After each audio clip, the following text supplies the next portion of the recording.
Salam dan bahagia. Perkenalkan, nama saya Agustina Rumalewang dari SMA Negeri 3 Kepulauan Aru. Saya merupakan calon guru penggerak angkatan ke-10 Kabupaten Kepulauan Aru, Provinsi Maluku. Saat ini saya akan menampilkan demonstrasi kontekstual modul 1.4 Budaya Positif. Penerapan segitiga restitusi. Selamat menyaksikan. Segitiga restitusi adalah sebuah pendekatan disiplin positif yang membantu murid untuk belajar dari kesalahan mereka dan memperbaiki hubungan dengan orang lain yang terdampak oleh kesalahan tersebut. Segitiga restitusi memiliki 3 tahapan. Yang pertama, menstabilkan identitas. Yang kedua, validasi tindakan yang salah. Dan yang ketiga, menanyakan keyakinan. Tahapan pertama, menstabilkan identitas. Pada tahap ini, penting untuk fokus pada identitas positif murid dan memisahkannya dari perilakunya yang salah. Hal ini dapat dilakukan dengan cara menyapa murid dengan ramah dan sopan, menggunakan kata-kata yang positif dan membangun, menghindari kritik atau penilaian terhadap murid, memfokuskan pada solusi bukan pada masalah. Tahapan kedua, validasi tindakan yang salah. Pada tahap ini, penting untuk membantu murid memahami bahwa perilakunya salah dan memiliki konsekuensi. Hal ini dapat dilakukan dengan cara menjelaskan dengan jelas apa yang salah dengan perilaku murid, mendengarkan dengan saksama apa yang dikatakan murid, menunjukkan empati dan pengertian, dan menghindari perdebatan atau argumen. Tahapan ketiga, menanyakan keyakinan. Pada tahap ini, penting untuk membantu murid memikirkan tentang keyakinannya dan bagaimana keyakinannya tersebut memengaruhi perilakunya. Hal ini dapat dilakukan dengan cara mengajukan pertanyaan terbuka kepada murid, mendengarkan dengan seksama apa yang dikatakan murid, membantu murid untuk melihat berbagai perspektif, mendorong murid untuk membuat pilihan yang lebih baik. Berikut ini adalah skenario kasus pertama, yaitu peserta didik terlambat datang ke sekolah. Materi kita kan sudah sampai di terakhir kan. Sekarang kan kita mau buat proyek prakarya kan? Prakarya yaitu tentang. Selamat pagi Naila. Naila terlambat hari ini. Sudah jam berapa? Oke, sudah setengah 8, tapi tidak apa-apa. Nanti sebentar baru menghadap ibu ya setelah selesai belajar. Silakan duduk Naila.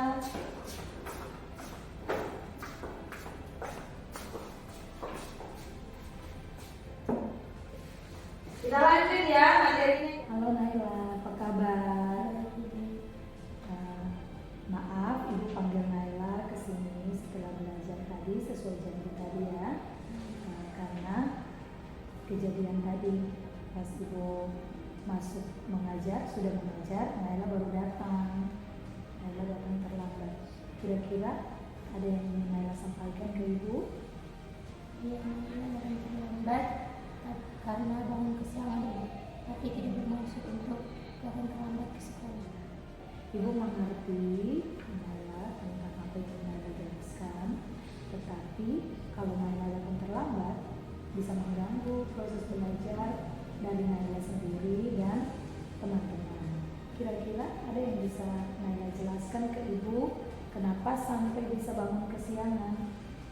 Ibu, karena saya begadang nonton TikTok, jadi sampai lupa waktu. Naila, Ibu paham tentang apa yang Naila jelaskan. Ibu juga paham Naila pasti ingin bersenang-senang ya sekali-sekali nonton TikTok, mencari-cari sesuatu yang menarik di TikTok ya sebagai anak muda.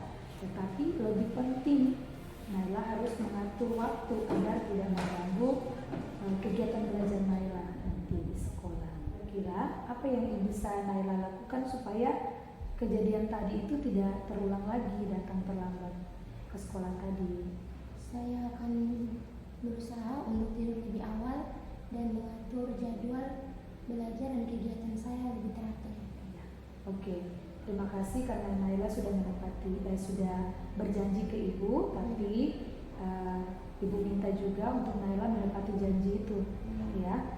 Tidak hanya diucapkan tapi dilakukan juga. Supaya apa? Supaya Naila bisa teratur proses belajarnya. Oke, Naila terima kasih karena Naila sudah berjanji ke Ibu dan bisa mengatur waktunya agak lebih baik lagi.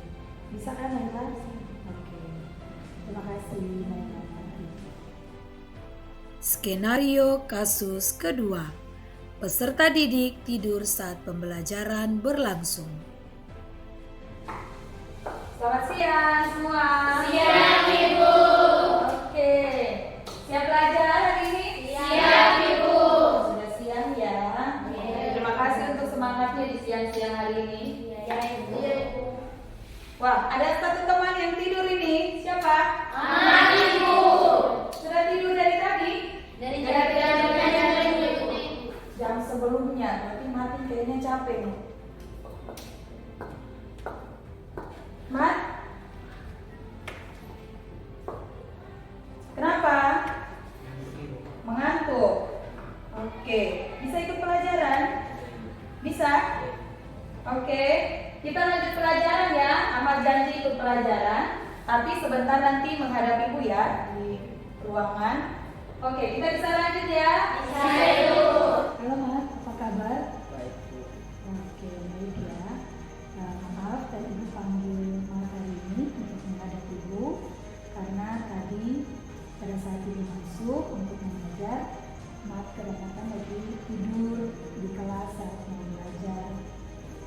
Ada yang ingin diceritakan ke Ibu? Maaf Ibu, karena saya begadang mendadak malam karena mungkin tadi saya tidak masuk tidur tadi.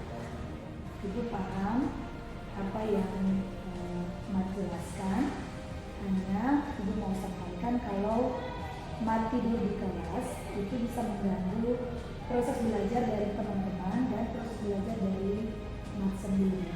Kira-kira bisa jelaskan ke Ibu kenapa sampai bisa tidurnya agak larut malam?